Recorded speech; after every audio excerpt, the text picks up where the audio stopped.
ഇത് mass മോട്ടോഴ്സിന്നാണ് Honda Activa 60 വണ്ടി നമ്മൾ വർക്കിന് കയറ്റിയിട്ടുണ്ട്. നമുക്ക് അതിനകത്ത് പറഞ്ഞിരിക്കുന്ന വർക്ക് ജനറൽ സർവീസ് ചെയ്യണം, എഞ്ചിൻ ഓയിൽ മാറ്റാനുണ്ട്, പിന്നെ ഫ്രണ്ട് ഹാൻഡിലിൻ്റെ ഭാഗത്ത് അടിയും വെട്ടലും കാര്യങ്ങളൊക്കെ പറയാനുണ്ട്. സീറ്റ് ലോക്ക് ചെക്ക് ചെയ്യാൻ പറഞ്ഞിട്ടുണ്ട്. അതിൻ്റെ ഓൺ ഓപ്പൺ, അതായത് ഫ്യൂൽ ലിഡ് ഓപ്പൺ ചെയ്യണതും സീറ്റ് ഓപ്പൺ ചെയ്യണ നോബ് കംപ്ലയിൻ്റ് ഉണ്ട്, അത് മാറ്റേഴ്സാണ് പറഞ്ഞത്. പിന്നെ അതേപോലെ സെൽഫ് ഇടയ്ക്ക് വർക്ക് ചെയ്യണമെന്നൊരു കംപ്ലയിൻറ്റ് പറയുന്നുണ്ട്. ബാറ്ററി ചെക്ക് ചെയ്യണം, ലെഫ്റ്റ് സൈഡിലെ സൈഡ് മിറർ മാറ്റേഴ്സും പറഞ്ഞിട്ട് ഇത്രയാണ് ജോബ് കാർഡിൽ പറഞ്ഞിരിക്കുന്ന വർക്ക് കേട്ടോ. അപ്പോൾ വണ്ടി വർക്കിന് കയറ്റിയേക്കുന്നത് 33,546 കിലോമീറ്ററിലാണ്. 33,546 അതാണ് കിലോമീറ്റർ റീഡിംഗ് ആയിട്ട് മീറ്ററിൽ കാണുന്നത്. അപ്പോൾ നമുക്ക് വണ്ടി ഓടിച്ചു നോക്കി വർക്കിന് കയറ്റി. നമുക്ക് ഫ്രണ്ട് അടി വെട്ടലെന്ന് പറയാനായിട്ട് അങ്ങനത്തെ മേജറായിട്ടുള്ളൊരു കംപ്ലയിൻറ്റ് എനിക്ക് പ്രത്യക്ഷത്തിൽ വണ്ടി ഓടിക്കുമ്പോൾ നമുക്ക് ഫ്രണ്ട് സൈഡിൽ നിന്ന് കിട്ടിയിട്ടില്ല. പിന്നെ ഫ്രണ്ട് ഫോർക്കിൻ്റെ ഭാഗത്ത് ഫ്രണ്ട് ഷോക്ക് ലീക്ക് ഉണ്ട്. അപ്പോൾ അതിൻ്റെ ഞാൻ വീഡിയോ ആ ഭാഗത്തേക്ക് വരുമ്പോഴത്തേക്ക് അതിൻ്റെ ഡീറ്റെയിൽസ് ഞാൻ പറയാം. പിന്നെ വണ്ടി ഓടിക്കുന്ന സമയത്തായാലും ബാക്ക് സൈഡിൽ നിന്ന് നല്ല രീതിയിൽ തെറിപ്പ് കാണിക്കുന്നുണ്ട്. ബാക്ക് ഷോക്കും ഓൾറെഡി ഫെയിൽഡാണ് കേട്ടോ. അപ്പോൾ ഞാൻ സർവീസിൻ്റെ ഭാഗമായിട്ട് കയറ്റി ബാക്ക് ബ്രേക്കിൻ്റെ ഭാഗം തൊട്ട് നമ്മൾ ചെക്ക് ചെയ്യാൻ വേണ്ടി അയച്ചിട്ടുണ്ട്. ബ്രേക്ക് ലൈനർ നമുക്ക് നമ്മൾ ഉപയോഗിച്ചേക്കുന്നത് കമ്പനി ലൈനറാണ്, ഹോണ്ടയുടെ ഒറിജിനൽ ലൈനറാണ്. വലിയ പഴക്കമായിട്ടില്ല. അപ്പോൾ നമുക്കൊന്ന് ക്ലീൻ ചെയ്ത് റീസെറ്റ് ചെയ്യാം. ഞാനത് ബാക്ക് വീൽ അഴിച്ച് അതിൻ്റെ ഓരോ ഭാഗങ്ങളും ചെക്ക് ചെയ്യുന്ന സമയത്ത് നമുക്ക് അതിൻ്റെ ബാക്ക് വീല് പിടിപ്പിക്കുന്ന ഷാഫ്റ്റ് ഇതാണ്. അതിൻ്റെ ബെയറിങ്ങിൻ്റെ ഭാഗം ചെക്ക് ചെയ്യുന്ന സമയത്ത് ബെയറിങ്ങിന് പ്ലേ കാണിച്ച് തുടങ്ങിയിട്ടുണ്ട്. ഈ ഗിയർ ബോക്സ് ബെയറിംഗ് ആണ്. അതിൻ്റെ ബെയറിംഗ് അയച്ച് മാറ്റിയാലാണ് ഈ പ്ലേ മാറുള്ളൂ. അത് ഓൾറെഡി കംപ്ലയിൻറ്റ് കാണിച്ച് സ്റ്റാർട്ട് ചെയ്തിട്ടുണ്ട്, ആരംഭമാണ്. അപ്പോൾ അത് കൈയോടെ ചെയ്ത് പോകണമായിരിക്കും ബെറ്റർ. ഇത് മെയിനായിട്ടുള്ള പ്രോബ്ലം എന്ന് വെച്ചാൽ ബാക്കിലത്തെ ഷോക്ക് അബ്സർ ഓൾറെഡി കംപ്ലയിൻറ്റാണ്. കംപ്ലയിൻ്റ് എന്ന് പറഞ്ഞാൽ ചെറിയൊരു ഗട്ടറിൽ ചാടിയാൽ പോലും വണ്ടി പെട്ടെന്ന് കുതിച്ച് തെറിക്കുക. അതായത് അതിൻ്റെ ഉള്ളിൽ ഓയിൽ ലീക്കായിട്ട് ഹൈഡ്രോളിക് പവർ പോയി. ഇപ്പോൾ സ്പ്രിങ്ങിൻ്റെ ടെൻഷനിലാണ് അത് വർക്ക് ചെയ്തുകൊണ്ടിരിക്കുക. അപ്പോൾ അതുകൊണ്ടാണ് അങ്ങനെ സംഭവിക്കുക. അത് ശരിക്കും ഈ പറഞ്ഞ രീതിക്കുള്ള വീൽ ബെയറിംഗ് ഒക്കെ പോകാൻ അതും ഒരു കാരണമാണ്.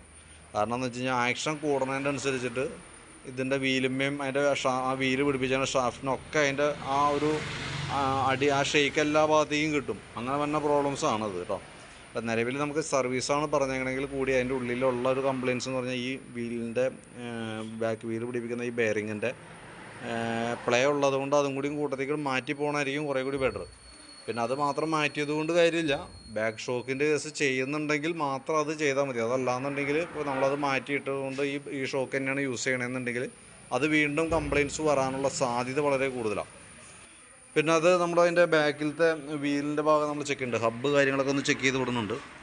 വീൽ ഹബിൻ്റെ ഭാഗത്തും ആ ബെയറിങ് പ്ലേ ഉള്ളത് കൊണ്ട് തന്നെ എല്ലാ ഭാഗവും ക്ലിയർ ആയിട്ടല്ല പിടിക്കണത്. ഈ സൈഡൊക്കെ ചെറിയൊരു പിടുത്തമുണ്ട്, ഈ സൈഡിലേക്ക് വരുമ്പോൾ ഈ ഭാഗത്ത് ചെറിയൊരു പിടുത്തമുണ്ട്. അങ്ങനെ 1-2 സ്ഥലങ്ങളിൽ വിട്ട് പിടിച്ച് പോകുന്നുണ്ട്. ഈ സൈഡൊക്കെ ഇവിടെ ചെറുതായിട്ട് കൂടുതൽ പിടിക്കുന്നുണ്ട്. അത് ആ ബെയറിങ് കംപ്ലയിൻറ്റ് വരുമ്പോൾ സ്വാഭാവികമായിട്ടും അതിൻ്റേതായിട്ടുള്ള പ്രോബ്ലംസ് വീല് പിടിപ്പിച്ചാൽ എല്ലാ ഭാഗത്തേക്കും വരും. അതിൻ്റെ എല്ലാ ലക്ഷണവും ഇതിനകത്ത് കാണുന്നുണ്ട് കേട്ടോ. അപ്പോൾ ഹബ്ബൊക്കെ നല്ല രീതിയിലൊന്ന് ക്ലീൻ ചെയ്ത് നമുക്ക് റീസെറ്റ് ചെയ്യാം. ഇതിപ്പോൾ നമുക്ക് ആ ബെയറിങ് ഗിയർ ബോക്സ് ബെയറിങ് മാറ്റാതെ കയറ്റി കഴിഞ്ഞാൽ ഇപ്പോൾ എന്താ പ്രോബ്ലം എന്ന് വെച്ചാൽ ഇടയ്ക്ക് കംപ്ലയിൻ്റായിട്ട് നമ്മൾ വീണ്ടും കയറ്റേണ്ടതായിട്ട് വരും. പിന്നെ നമ്മളതിൻ്റെ എയർ ഫിൽറ്റർ സൈഡൊക്കെ നമ്മൾ ചെക്ക് ചെയ്യാൻ വേണ്ടി അയച്ചിട്ടുണ്ട്. എയർ ഫിൽറ്ററൊക്കെ നമ്മൾ നോക്കുന്ന സമയത്ത് ഇതുമേ കിടക്കുന്ന ഫിൽറ്റർ പുതിയ ഫിൽറ്ററാണ്, പക്ഷേ കമ്പനി ഫിൽറ്ററല്ല, ഡ്യൂപ്ലിക്കേറ്റ് ആണ് എന്ന് മാത്രം. അത് വലിയ പഴക്കമായിട്ടില്ല. അപ്പോൾ ജസ്റ്റ് ഒന്ന് തുടച്ച് ക്ലീനാക്കി നമുക്ക് ഇതന്നെ റീസെറ്റ് ചെയ്യാം. പിന്നെ ക്ലച്ച് സൈഡ് നമ്മൾ ക്ലച്ച് ഗ്രീസിങ്ങിനൊക്കെ ആയിട്ട് അയച്ചാണ്. അത് ഓൾറെഡി നമുക്ക് ജനറലായിട്ട് സർവീസ് പറയുമ്പോൾ അതിനകത്ത് റൊട്ടീൻ ചെക്കപ്പിൻ്റെ ഭാഗമായിട്ട് നമ്മൾ അയക്കണതാണ്. അതിൻ്റെ ഓരോ ഭാഗങ്ങളും നമ്മൾ ചെക്ക് ചെയ്ത് വിടുന്നുണ്ട്. ഇവിടെ നമുക്ക് അതിൻ്റെ ഈ സൈഡിൽ ചെറിയൊരു ഓയിൽ ലീക്ക് തുടക്കമുണ്ട്, ആരംഭമുണ്ട്. അപ്പോൾ തൽക്കാലം അത് നമുക്ക് തുടച്ച് ക്ലീൻ ആക്കിയിട്ട് അഴിച്ചു കഴിഞ്ഞാൽ അതിൻ്റെ ഓയിൽ സീൽ കാര്യങ്ങളൊക്കെ ഒന്ന് മാറ്റിയിട്ട് വേണം റീസെറ്റ് ചെയ്യേണ്ടത്. ചെറിയൊരു നനവ്, ഈ ബോൾട്ട് ചെറുതായിട്ട് ലൂസായിട്ട് ഇരിക്കുന്നുണ്ടായിരുന്നു. അപ്പോൾ അതിൻ്റേതായിട്ടുള്ളൊരു നനവോടെ കാണുന്നുണ്ട്. അപ്പോൾ അത് ഫുൾ ടൈറ്റ് ചെയ്തിട്ട് തുടച്ച് ക്ലീനാക്കി റീസെറ്റ് ചെയ്യാം. കൂടുതൽ ലീക്ക് ഉണ്ടെങ്കിൽ മാത്രം അഴിച്ചാൽ മതി കേട്ടോ. പിന്നെ അതിൻ്റെ ബെൽറ്റ് നോക്കി, ബെൽറ്റിൻ്റെ കണ്ടീഷൻ നോക്കുമ്പോൾ ബെൽറ്റ് ഇതുമ്പോൾ കിടക്കുന്നത് കമ്പനി ബെൽറ്റാണ്, പുതിയ ബെൽറ്റാണ്, വലിയ പഴക്കമായിട്ടില്ല കേട്ടോ. അപ്പോൾ ബാക്കി ക്ലച്ചിൻ്റെ ഭാഗത്തേക്ക് വരുമ്പോഴത്തേക്കും വേരിയേറ്റർ ബോഡി, ബോസ് ടൈപ്പ് കാര്യങ്ങളൊക്കെയാണത്. ഇത് അതിൻ്റെ CVT ക്ലച്ചിൻ്റെ ഓരോ പാർട്സുകളാണത്. അത് നമ്മൾ ഓരോന്നും ചെക്ക് ചെയ്യുന്നുണ്ട്. ഓരോന്നിനും തേമാനങ്ങളൊക്കെ ഉണ്ട്, പക്ഷേ എന്ന് എഴുതിയിട്ട് തീരെ മോശാവസ്ഥയിലേക്കോ മാറ്റേണ്ട ഒരു സിറ്റുവേഷനോ ആയിട്ടില്ല. ഈ റോളറുകൾ, ഈ പ്ലാസ്റ്റിക്കിൻ്റെ ഈ ഒരു ബുഷ് നമുക്ക് മാറ്റിയിടണം. കാരണം അത് അത്യാവശ്യം ഈ സൈഡൊക്കെ അടിപ്പെട്ടിട്ടുണ്ട്, എപ്പോൾ വേണമെങ്കിലും പൊട്ടിപ്പോകാന്നൊരു സിറ്റുവേഷനിലൊക്കെയാണ്. അപ്പോൾ ഇതൊന്ന് ചേഞ്ച് ചെയ്തിട്ടേക്കാം. ക്ലച്ച് യൂണിറ്റൊക്കെ ഒന്ന് അഴിച്ച് ഗ്രീസ് ചെയ്ത് റീസെറ്റ് ആക്കാം. അപ്പോൾ നിലവിൽ ക്ലച്ചിൽ മേജർ കംപ്ലയിൻ്റ് എന്ന് പറയാനില്ല. ഒരു ഓയിൽ ലീക്കിൻ്റെ ലക്ഷണം കാണിച്ചിട്ടുണ്ട്. അത് ആ ബോൾട്ട് ലൂസ് ഉണ്ട് ചെറുതായിട്ട്, അത് ടൈറ്റ് ചെയ്ത് ക്ലിയർ ചെയ്യാം. അതിന് ശേഷം നമുക്ക് അതിൻ്റെ ഈ പീസെറ്റ് സ്ലൈഡ് എന്ന് പറഞ്ഞാൽ പ്ലാസ്റ്റിക്കിൻ്റെ ബുഷുകളൊന്ന് ചേഞ്ച് ചെയ്തിട്ടേക്കാം. പിന്നെ എഞ്ചിൻ ഓയിൽ നമ്മൾ നോക്കി ഓയിൽ മാറ്റുന്നുണ്ട്. ഇതിനകത്ത് നമുക്ക് ഓൾറെഡി കസ്റ്റമർ ഓയിൽ മേടിച്ച് തന്നിട്ടുണ്ടാണ്. അത് ശരിക്കും പറഞ്ഞാൽ നമുക്ക് 10-30 ഗ്രേഡ് തന്നെ ഓയിലാണ്. അത് 800 മില്ലി പഴയ മോഡൽ ആക്ടിവയ്ക്ക് യൂസ് ചെയ്യണ ഓയിലാണ് തന്നേക്കുന്നത്. പക്ഷേ ഇതിൻ്റെ നമുക്ക് വേണ്ടത് 5.30 നമുക്ക് വരാം കേട്ടോ. അതിൻ്റെ ഗ്രേഡിൻ്റെ വ്യത്യാസം വരാമെന്ന് പറഞ്ഞാൽ കട്ടി കുറവാണ് ഈ വന്ന ഓയിലിന്. അതിൻ്റെ പ്രത്യേകത എന്ന് വെച്ചാൽ നമുക്ക് അതിൻ്റെ ഉള്ളിൽ ഓയിൽ പമ്പിങ് നടക്കുമ്പോൾ സിലിണ്ടർ പിസ്റ്റൻ്റെ ഭാഗത്ത് സിലിണ്ടർ വാളിലേക്ക് നോസിൽ വെച്ചിട്ടാണ് ഓയിൽ പമ്പ് ചെയ്ത് വിടാം. അപ്പോൾ അത് ഓയിലിൽ കട്ടി കൂടുന്നതിൻ്റെ അനുസരിച്ച് അതിൻ്റെ ഫ്ലോ കുറയും. കാലക്രമേണ അതൊരു കംപ്ലയിൻറ്റിലേക്ക് പോകും. എപ്പോഴും നമ്മൾ യൂസ് ചെയ്യുമ്പോൾ കമ്പനി പറയുന്ന അതേ ഗ്രേഡ് തന്നെ യൂസ് ചെയ്യണമാണ് ഏറ്റവും ബെറ്റർ കേട്ടോ.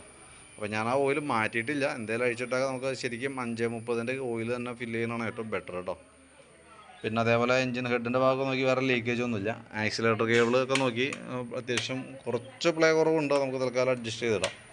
പിന്നെ അതിൻ്റെ ഈ ഭാഗം നോക്കുമ്പോൾ ഈ സൈഡൊക്കെ അഴിച്ചേക്കണതായിട്ട് കാണുന്നുണ്ട്. അതായത് ഈ സൈഡിൽ വെച്ച് നോക്കുന്ന സമയത്ത് ഇവിടുത്തെ ബോൾട്ടൊക്കെ ഫ്യൂൽ ഇഞ്ചക്ടറിൻ്റെ ഭാഗത്ത് ഇവിടെ തന്നെ ത്രോട്ടിൽ ബോഡിയും തന്നെ ബോൾട്ടൊക്കെ ചാടിപ്പോയേക്കാണ്. ഫ്യൂൽ ഇഞ്ചക്ടറിലേക്ക് കണക്ട് ചെയ്യുന്ന ഭാഗത്ത് ഇവിടെ ശരിക്കും പറഞ്ഞ ഒരു സെപ്പറേറ്റ് ഒരു ക്ലിപ്പൊക്കെ വന്നിട്ടുണ്ട്. അതൊന്നും നിലവിൽ ഇതും ഇല്ല, അതൊക്കെ ചാടിപ്പോയേക്കാണ് കേട്ടോ. തൽക്കാലം ഞാൻ ഇവിടെ ഒരു ബോൾട്ട് ഇട്ട് ബലപ്പെടുത്തി നിർത്താം. മറ്റേ ക്ലിപ്പാണെങ്കിൽ ഓൾറെഡി മേടിക്കാനായിട്ട് കിട്ടില്ല, ആ പൈപ്പിൻ്റെ കൂട്ടത്തിൽ വരാറ്. പ്രോബ്ലം ഇല്ല, അങ്ങനെ ഇവിടെ ഓടിക്കോളും, കുഴപ്പമൊന്നുമില്ല. പിന്നെ ഫ്രണ്ടിലേക്ക് വരുമ്പോൾ ഫ്രണ്ടിലെ ഷോക്കപ്പ് ലീക്ക് ഉണ്ട്. ഈ സൈഡ് ഓയിൽ ലീക്കാണ് ഈ കാണുന്നത് കേട്ടോ.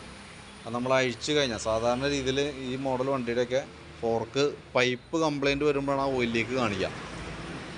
അപ്പോൾ അത് അഴിച്ചു നോക്കിയിട്ട് സ്റ്റീൽ പൈപ്പ് കംപ്ലയിൻ്റ് ഉണ്ടെങ്കിൽ അതും കൂടി മാറ്റാൻ തയ്യാറാണെങ്കിൽ മാത്രമാണ് നമ്മളത് അഴിച്ച് ഓയിൽ സീൽ മാറ്റുന്നതിൽ കഥയുള്ളൂ.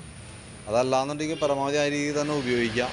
മാക്സിമം എന്തായാലും അഴിച്ച് കഴിഞ്ഞാൽ എന്തായാലും മാറ്റേണ്ടി വരും. അത് പരമാവധി കൈയോടെ ചെയ്ത് പോകണമെങ്കിൽ അതായിരിക്കും കുറേ കൂടി നല്ലത്. അപ്പോൾ ഞാനത് കണ്ടപ്പോൾ അതിൻ്റെ ഡീറ്റെയിൽസ് ഒന്ന് അപ്ഡേറ്റ് ചെയ്യുന്നുള്ളൂ. പിന്നെ ഫ്രണ്ടിലേക്ക് വരുന്ന 2 കേബിളുകൾ കംപ്ലയിൻ്റ് ഉണ്ട്. രണ്ടും ഔട്ടർ വലിഞ്ഞ് കേബിൾ ടൈറ്റായി തുടങ്ങിയ അവസ്ഥയിലാണ് ഇപ്പോൾ നിൽക്കുന്നത് കേട്ടോ. അപ്പോൾ കേബിളുകളൊക്കെ ഞാൻ എസ്റ്റിമേറ്റിൽ ഉൾപ്പെടുത്തുന്നുണ്ട്. അതിൻ്റെ എസ്റ്റിമേറ്റ് ഞാൻ വാട്സാപ്പിലിടാം, നോക്കിയിട്ട് റിപ്ലൈ ഇട്ടാൽ മതി, അതനുസരിച്ച് നമുക്ക് ചെയ്യാം. പിന്നെ എയർ ഫിൽട്ടർ പുതിയതിട്ടാണ്, പക്ഷേ അതിനകത്ത് പ്ലഗ് കൂട്ടത്തിൽ മാറ്റി വിടേണ്ടതാണ്. അപ്പോൾ പ്ലഗ് പഴയതാണ് കിടക്കണം. അപ്പോൾ പ്ലഗ് നമുക്കൊന്ന് ചേഞ്ച് ചെയ്ത് ഇട്ടേക്കാം കേട്ടോ.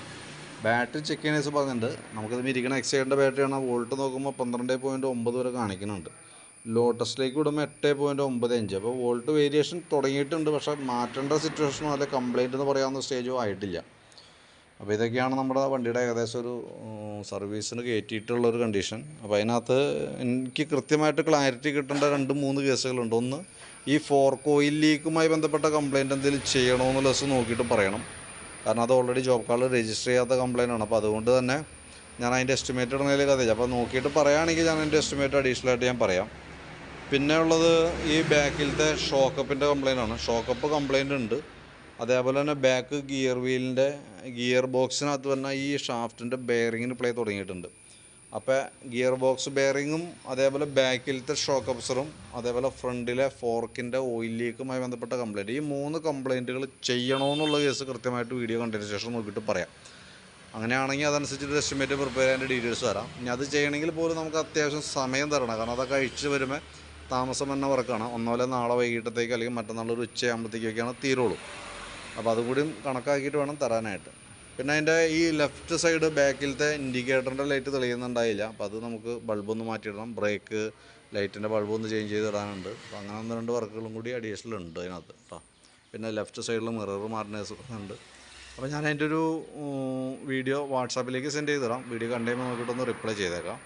പിന്നെ ഈ ബാക്കിലത്തെ ഈ ഗ്രില്ലിൻ്റെ ഈ സൈഡ് ഇവിടെയൊക്കെ പൊട്ടിപ്പോയിട്ടുണ്ട്. തൽക്കാലം ഒരു ക്ലാമ്പ് ഇട്ടിട്ട് ആ കിടന്ന് പിടയ്ക്കാത്ത രീതിയിലേക്ക് ഒന്ന് സെറ്റാക്കി വെച്ചേക്കാം കേട്ടോ. പിന്നെ അവിടെ ബോഡിയൊക്കെ അവിടെ ഒക്കെ സ്ക്രാച്ചാണ്. ഈ സൈഡൊക്കെ സ്ക്രാച്ച് ഉണ്ട് കേട്ടോ. അപ്പോൾ ഓക്കെ, ഞാൻ ഡീറ്റെയിൽസ് വാട്സപ്പ് ചെയ്ത് തരാം. ഓക്കെ.